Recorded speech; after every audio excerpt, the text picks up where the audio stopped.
పాండురాజు, ధృతరాష్ట్రుడు, విదురులు ఎలా జన్మించారు? భర్త చనిపోయాక అంబిక, అంబాలిక ఎలా గర్భం దాల్చి పిల్లల్ని కన్నారు? యమధర్మరాజు ఎవరి రూపంలో పుట్టాడో తెలుసుకోవాలంటే మహాభారతం పార్ట్ 2 చూడండి. పార్ట్ 2 చూడడం కోసం ఛానల్లోకి వెళ్ళి మహాభారతం పార్ట్ 2 చూడండి, లేదా పైన ఐ కార్డ్స్లో లేదా వీడియో చివర ఎండ్ కార్డ్స్లో ఇస్తాను, అక్కడి నుండి చూడండి. మహాభారతం పార్ట్ 3. ధృతరాష్ట్రుడు, పాండురాజు, విదురుడు భీష్ముని సమక్షంలో పెరుగుతున్నారు. భీష్ముడు వారికి ఉపనయనం చేయించాడు. విదురుని బుద్ధి బలంతో, తన పరాక్రమంతో కౌరవ రాజ్యాన్ని ధృతరాష్ట్రుడు సుభిక్షంగా పాలిస్తున్నాడు. భీష్ముడు ధృతరాష్ట్రునికి వివాహం చేయాలని నిర్ణయించుకున్నాడు. గాంధార దేశ రాజకుమారి గాంధారి ధృతరాష్ట్రునికి తగిన కన్యగా నిర్ణయించారు. ఎందుకంటే గాంధారికి 100 మంది పుత్రులు కలుగుతారని వరం ఉంది గనుక వంశం చక్కగా అభివృద్ధి చెందుతుందని విదురుని అభిప్రాయం. ఎందుకంటే హస్తినాపురానికి అప్పటికే స్థిరమైన రాజకుటుంబం లేదు. శంతనుడు, విచిత్రవీర్యుడు, చిత్రాంగదుడు కూడా మరణించాడు. అందుకే దృష్టి గాంధార రాజకుమార్తె గాంధారి మీద పడింది. భీష్ముడు స్వయంగా గాంధార రాజ్యానికి వెళ్ళాడు. భీష్ముడు ఒకడు వెళ్తే అది సాధారణ విషయం కాదు. అది యుద్ధం లేకుండానే భీష్ముని విజయం మాట అనుకోవాలి. వెంటనే గాంధారలో ఆందోళన మొదలైంది. రాజు సుబలుడు, అతని భార్య, కుమారులు మరియు గాంధార అంతా భీష్ముడు ఎందుకు వచ్చాడో అని భయంగా చూస్తున్నారు. భీష్ముడు రాజసభలో నిలబడి హస్తినాపుర యువరాజు ధృతరాష్ట్రునికి మీ రాజకుమార్తె గాంధారిని వివాహం కోసం ఇవ్వాలని కోరుతున్నాము అని అడిగాడు. అది విని సుబలుడు, తన భార్య ఆశ్చర్యపోయారు. ఎందుకంటే గాంధారి భవిష్యత్తు ఎంతో ప్రకాశవంతం, శారీరకంగా మానసికంగా అత్యుత్తమ స్థితి. ఇలాంటి అమ్మాయిని జన్మత అంధుడైన యువరాజుకి ఇవ్వడం చాలా అన్యాయం. అందుకే సుబలుడు భీష్మునితో, మా కుమార్తె భవిష్యత్తు గురించి కొంచెం ఆలోచించండి అని అంటాడు. అయినా కూడా భీష్ముడు, మా హస్తినాపుర ప్రతిపాదనను తిరస్కరిస్తే అది అవమానంగా పరిగణించబడుతుంది, రాజ్యాల మధ్య యుద్ధం మొదలవుతుంది, అందుకే ఆలోచించుకోండి అంటాడు. సుబలునికి తెలుసు, హస్తినాపురం లాంటి శక్తివంతమైన రాజ్యాన్ని ఎదిరించడం సాధ్యం కాదు అని. కన్నీటితో, మనసు భారంతో గాంధారి మీ కుటుంబానికి కోడలు అవుతుంది అని మాటిచ్చాడు. గాంధారలో సంతోషం లేదు, వాతావరణం మొత్తం బాధతో నిండిపోయింది. ఇది మరీ హృదయ విదారక కథ. గాంధారికి అంధుడైన యువరాజుతో నీ పెళ్లి చేస్తాము అని చెప్తారు. గాంధారి నిశ్శబ్దంగా తల వంచింది. ఎందుకంటే తల్లిదండ్రుల మాటే ధర్మం. రాజ్యంలో జరిగే రాజకీయాలు తాను అడ్డుకోలేదు. భర్త ఎలా ఉన్నా దేవుడిగా భావించాలని తను అనుకోవడం, ఇవన్నీ గాంధారిని మాట్లాడకుండా చేశాయి. కానీ హృదయంలో మాత్రం బాధ నిండింది. పెళ్లి రోజు ఉదయం గాంధార దేశం గంగారపు పూలతో అలంకరించబడిన కోట గేట్లు, అందమైన తలుపులపై ద్రాక్షలతో చేసిన తోరణాలు. గాంధారి అద్దం ముందు కూర్చొని ఉంది. పట్టు వస్త్రాలు, బంగారు ఆభరణాలతో వధువుగా సిద్ధమైంది.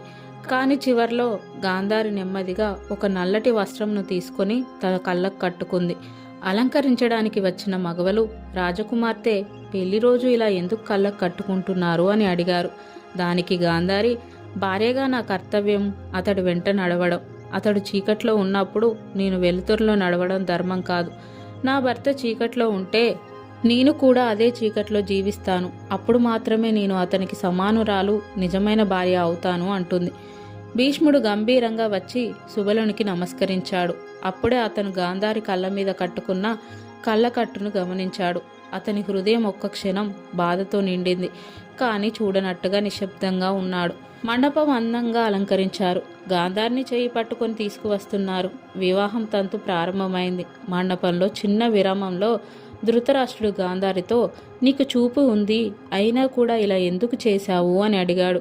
నువ్వు ఏమీ చూడలేవు, నీ ప్రపంచం చీకటి అయితే నేను వెలుతురులో జీవించడం భార్యధర్మం కాదు అంటుంది గాంధారి.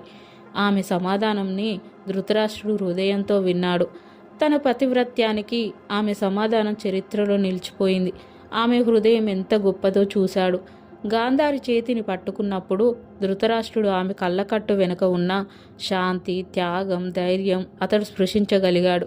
దీంతో గాంధారికి తపస్సు శక్తి వచ్చింది. దానివల్లే తను ఒకరికి ఇచ్చిన శాపం నిజమైంది. ధృతరాష్ట్రుడు గాంధారుల వివాహం జరిగింది. గాంధార రాజు సుబలుడు గాంధారిని, ఆమె సోదరుడైన శక్రుణ్ణి కూడా హస్తినాపురానికి పంపాడు. ధృతరాష్ట్రుడు గాంధారి సంతోషంగా కాలం గడుపుతున్నారు. ధృతరాష్ట్రుని తమ్ముడైన పాండురాజు కూడా సకల విద్యల్లో ఆరితేరాడు. వేదాలు, శాస్త్రాలు, యుద్ధ విద్యలో నైపుణ్యం సంపాదించాడు. భీష్ముడు పాండురాజుకు వివాహం చేయాలని నిశ్చయించుకున్నాడు. కుంతీదేవికి స్వయంవరం ప్రకటించారు. వీరయోధులంతా ఆహ్వానించబడ్డారు. అతిలోక సుందరులు, మహారాజులు, యోధులు, రాజకుమారులు, పాండురాజు కూడా వచ్చాడు. స్వయంవరంలో పృథ పాండురాజుని వరించింది. వారిద్దరి వివాహం జరిగింది. అసలు కుంతీదేవి ఎవరు ఇప్పుడు తెలుసుకుందాం. యాదవరాజైన శూరుడు తన కుమార్తె పృథను తన మేనత్త కుమారుడైన కుంతిభోజనకు సంతానం లేని కారణంగా పెంచుకోవడానికి ఇచ్చాడు. ఒకరోజు కుంతిభోజుని ఇంటికి దుర్వాసుడు వచ్చి కొంతకాలం అతని ఇంట ఉండి పూజలు చేసుకుంటానని అన్నాడు. కోపిష్టి అయిన దుర్వాసునికి ఓర్పుగా సేవలు చేయడానికి కుంతిభోజుడు కుంతిని నియమించాడు. ఆమె అతి శ్రద్ధగా అతన్ని సేవించింది. దుర్వాసుడు వెళ్తూ కుంతి సేవలకు మెచ్చి ఆమెకు ఒక మంత్రాన్ని ఉపదేశించి ఆ మంత్రబలంతో తను కోరిన దేవతలు వచ్చి కుమారులను ఇవ్వగలరని చెప్పాడు. ఒకరోజు కుంతి గంగా స్నానం చేసి సూర్యునికి ఆర్ఘ్యం వదులుతున్న సమయంలో దుర్వాసుని మంత్రం గుర్తు చేసుకొని ఆ మంత్రాన్ని పరీక్షించాలని అనుకుంది. వెంటనే ఆమె ఆ మంత్రం పఠించి సూర్యుడిని పిలిచి, దేవా, నీ వంటి కుమారుని ప్రసాదించు అని వేడుకుంది. కానీ నిజంగానే సూర్యుడు ప్రత్యక్షమై కుమారుని ప్రసాదించాడు. ఆమె, నేను ఈ మంత్రం నిజమో కాదో అని పరీక్షించాను. నేను కన్యను, ఈ కుమారుడు నాకు వద్దు అని చెప్పింది. అయినా సూర్యుడు తన దర్శనం మంత్రం మహిమ ఊరికే పోదని చెప్పి ఆమె కన్యత్వం చెడదని హామీ ఇస్తూ సహజ కవచ కుండలాలతో కుమారుని ప్రసాదించాడు. ఏమి చేయాలో తోచని సమయంలో కుంతి ఉంది. అటుగా అమూల్యమైన రత్నాలతో పొదగబడిన బంగారు పేటిక ఒకటి నదిపై తేలుతూ వచ్చింది. లోకోపవాదకు భయపడిన కుంతి అమితమైన వేదనతో ఆ కుమారుడిని ఆ పేటికలో పెట్టి గంగానదిలో వదిలేసింది. సహజ కవచ కుండలాలతో పుట్టాడు గనక అతనికి కర్ణుడు అనే నామధేయం వచ్చింది. నదిలో తేలుతూ పోతున్న ఆ పేటిక ఒక సూతిని చేతికి దొరికింది. అతనికి సంతానం లేని కారణంగా అతడు ఆ బాలుణ్ణి భార్య రాధకి ఇచ్చి పెంచమన్నాడు. బంగారం మనులతో దొరికినందువలన అతనికి వశుషేనుడు అని పేరు పెట్టి పెంచుకుంటున్నారు. ఇది కుంతి కథ. పాండు రాజు అయ్యాక ఉత్తర భారతంలో ఉన్న రాజ్యాలు అన్నీ అతని శౌర్యం చూసి అతన్ని గౌరవించాయి. పాండు యోధుడిగా ప్రసిద్ధి చెందాడు. ఆయన కీర్తి బయట రాజ్యాలకు చేరింది. మాద్రి మద్రదేశ రాజు శల్యుని సోదరి. శల్యుడు శక్తివంతమైన క్షత్రియ రాజు. ఆయన రాజ్యం ధనానికి, యుద్ధ బలానికి, సంస్కృతికి సంపద కలిగిన పెద్ద రాజ్యం. పాండు దిగ్విజయం చేస్తూ మద్రదేశానికి చేరాడు. అక్కడ శల్యుడు అతన్ని ఎంతో గౌరవంగా స్వాగతించాడు. శల్యుడు పాండు మహాబలవంతుడు, ధర్మవంతుడు కాబట్టి ఇలాంటి వరుడు మా ఇంటికి దొరకడం అదృష్టమని తన సోదరి మాద్రిని పాండురాజుకి ఇవ్వాలని నిర్ణయించాడు. మద్రదేశం సాంప్రదాయాన్ని గౌరవిస్తూ పాండురాజు కన్యాశుల్కంగా బంగారం, ఆభరణాలు, గుళ్ళు, రథాలు, దాసీలు, విలువైన వస్త్రాలు ఇచ్చాడు. ఎందుకంటే మద్రదేశంలో ఒక ప్రత్యేక సాంప్రదాయం ఉంది. వారి రాజకుమార్తెలను వివాహం చేసుకోవాలంటే వరుడు తప్పనిసరిగా కన్యాశుల్కం ఇవ్వాలి. ఆ సాంప్రదాయాన్ని మద్రదేశ రాజులు గౌరవించారు. కాబట్టి పాండురాజు కూడా ఆ పరంపరను గౌరవిస్తూ కన్యాశుల్కం ఇచ్చాడు. అలా పాండు మాద్రిల వివాహం జరిగింది. ఒకరోజు పాండురాజు వేట నిమిత్తం అడవికి వెళ్ళాడు. ఆయనతో కుంతి మాద్రి కూడా ఉన్నారు. ఎంత వెతికినా ఒక్క జంతువు కనబడక విసిగి చివరకు ప్రణయ కలాపంలో ఉన్న జింకలపై బాణం వేశాడు. అందులో ఆడజింక చనిపోయింది. మగజింక మానవ స్వరంతో, మీ మామూలు జింకలం కాదు అంటుంది. నేను ఋషి కింద మున్ని, ఆమె నా పత్ని. మేమిద్దరం దాంపత్యంలో ఉన్నప్పుడు జింక రూపంలో ఉన్నాము. వేటాడుట రాజుల ధర్మమైన పరిగెత్తలేనివి, రోగంతో బాధపడేవి, ప్రణయ కలాపంలో ఉన్నవి జంతువులైనా కూడా వేటగాడు కూడా కొట్టడు. అన్ని ధర్మాలు తెలిసిన రాజువు ఇలా కొట్టావు గనుక నీవు భార్యలను దాంపత్యం కోరి దగ్గరికి చేరిన మరుక్షణం మరణిస్తావు అని శపించి మరణించాడు. ఆ శాపం విన్న పాండురాజు దుఃఖించి తన దగ్గర ఉన్నవి అన్నీ దానం చేసి భార్యలను చూసి, మీరు కూడా హస్తినాపురం వెళ్ళండి అన్నాడు. వారు వెళ్ళటానికి నిరాకరించి భర్తతోనే ఉండిపోయారు. పాండురాజు ఉత్తరం దిశగా ప్రయాణించి ఆశ్రయం ఏర్పరచుకొని మునివృత్తిని అవలంబించి తపస్సు చేసుకోవడం మొదలుపెట్టాడు. ఒకరోజు మునులందరూ బ్రహ్మలోకానికి ప్రయాణం కావడం చూసి పాండురాజు కూడా వారితో బయలుదేరాడు. ఋషులు వారిని చూసి, ఇది దేవ మార్గాలు, వీటి వెంట మీరు రాలేరు అన్నారు. పుత్రులు లేరు గనక తను వెళ్ళడానికి తగనివాడు కాడని పాండురాజు గ్రహించి మునులతో ఆ విషయం అన్నాడు. వారు దివ్య దృష్టితో చూసి, పాండురాజా, నీకు సంతాన యోగం ఉన్నది, సంతానం కోసం ప్రయత్నించు అని చెప్పారు. పాండురాజు తనలో పురుషునికి ఈ లోకంలో దేవ రుణం, ఋషి రుణం, పితృ రుణం, మనుష్య రుణం ఉంటాయి. ఆ రుణాలు తీర్చకపోతే పుణ్యలోకాలు ఉండవు. యజ్ఞంల వలన దేవ రుణం, వేదాధ్యయనం వలన ఋషి రుణం, దయాగుణంతో మనుష్య రుణం తీర్చుకున్నాను. కుమారులు లేనందున పితృ రుణం తీరదు. శాపం వలన పుత్రుల యోగం లేదు కదా అని చింతించాడు. కుంతీదేవిని పిలిచి, సంతానం లేకుండా జీవించడం కంటే మరణించడం మేలు. కుంతి, నాకు ధర్మ మార్గంలో కుమారులను కని ఇవ్వవా అని అడిగాడు. కుంతీపుత్రులు 6 రకాలు: ఔరసుడు, సహోడుడు, క్రీతుడు, పౌనర్భవుడు, స్వయందత్తుడు, జ్ఞాతుడు. వారిలో ఔరసుడు క్షేత్రజ్ఞుడు ముఖ్యుడు. ఔరసుడు పుట్టే యోగ్యత మనకు లేదు గనక క్షేత్రజ్ఞుడు మేలు. దేవర న్యాయంతో పుట్టిన పుత్రుడు ఉత్తముడు. పూర్వం కేకయ్య రాజుకు సంతానం లేని కారణంగా ఆయన భార్యను ఆ కార్యానికి నియోగించగా ఆమె పుంసవన హోమం చేయించి ఋత్విజ్ఞుల ద్వారా 3 కుమారులను పొందింది. కాబట్టి క్షేత్రజ్ఞులను కని ఇవ్వు అని వేడుకున్నాడు. బదులుగా కుంతీదేవి, రాజా, మీ ధర్మపత్నులమైన మేము వేరెవరిని తలపలేము. పూర్వవంశంలోని యుతుతాశ్వుడు అనే రాజు 100 అశ్వమేధ యాగాలు చేశాడు. ఆయన విపరీతమైన భోగ విలాసాలతో క్షయరోగం వచ్చి మరణించగా అతని భార్య అతన్ని స్మరించి సంతానవతి అయింది. కనుక పాండురాజా, నువ్వు కూడా అలా సంతానాన్ని పొందవచ్చు అన్నది.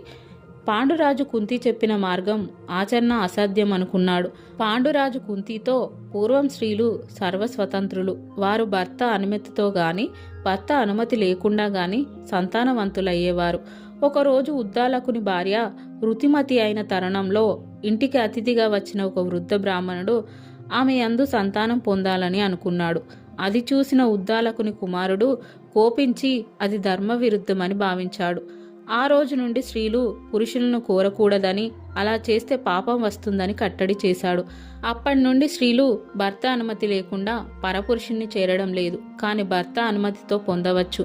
కల్మషపాదుడు తన భార్య దమయంతిని దేవర న్యాయం ప్రకారం సంతానాన్ని ఇవ్వమని అడగగా ఆమె వశిష్ఠుని వలన అశ్మకుడు అనే కుమారుణ్ణి పొందింది.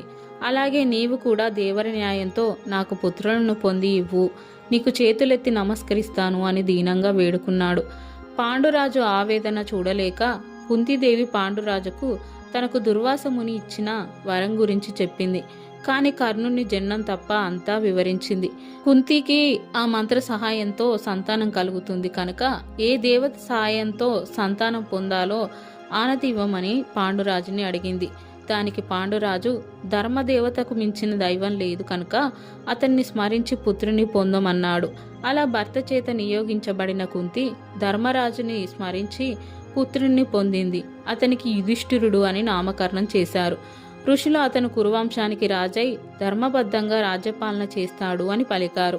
హస్తినలో గాంధారి కుంతీదేవి కంటే ముందే గర్భం ధరించినా ముందుగా ప్రసవించకపోవడంతో బాధతో తన గర్భాన్ని కొట్టుకుంది. అందువలన ఆమెకు గర్భస్రావం అయింది. అది విని వ్యాసుడు అక్కడికి వచ్చి ఆ మాంసం ముక్కలను 101 నేతి కుండల్లో భద్రపరిచి గాంధారితో, ఆ కుండలను భద్రపరిస్తే వాటి నుండి 100 పుత్రులు, 1 కుమార్తె కలుగుతుందని చెప్తాడు. పాండురాజుకు మరొక కుమారుడు కావాలని కోరిక కలిగి వాయుదేవుని సహాయంతో 1 కుమారుని పొందమని చెప్పాడు. కుంతి వాయుదేవుని సహాయంతో కుమారుని పొందింది. ఆకాశవాణి ఆ కుమారునికి భీమసేనుడు అని నామకరణం చేసింది. హస్తినాపురంలో గాంధారికి కలి అంశతో దుర్యోధనుడు జన్మించాడు. ఒక్కో రోజుకు ఒక్కో కుమారుడు కలిగాడు. 100 కుమారులు జన్మించిన తర్వాత దుస్సల అనే కుమార్తె జన్మించింది.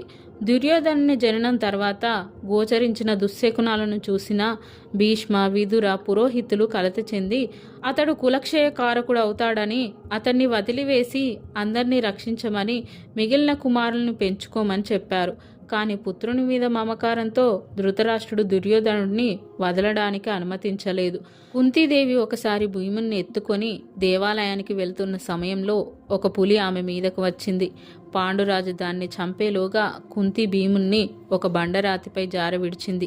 కేవలం 10 రోజుల శిశువు పడగానే ఆ రాళ్ళు పొడి పొడి అయ్యాయి. భీముని బలానికి పాండురాజు ఆశ్చర్యపోయాడు. ధృతరాష్ట్రునికి 100 కుమారులు కలిగారని విని పాండురాజు కూడా ఇంకొక కుమారుడు కావాలని కోరిక కలిగింది.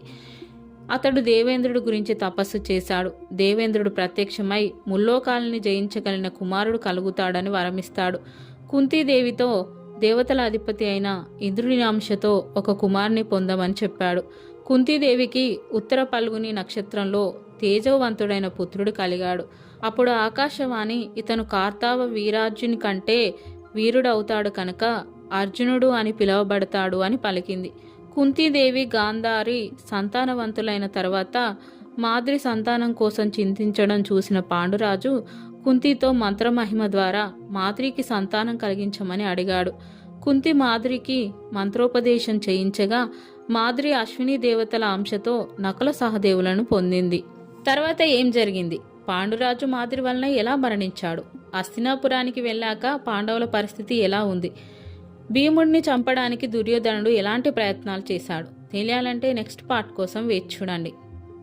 ఈ వీడియో కనుక మీకు నచ్చినట్లయితే వీడియోని లైక్ చేయండి, మీ ఫ్రెండ్స్కి షేర్ చేయండి, మా ఛానల్ని సబ్స్క్రైబ్ చేసుకోండి, పక్కన గంట సింబల్ వస్తుంది నొక్కండి, నోటిఫికేషన్ ఆల్ సెట్ చేసుకోండి.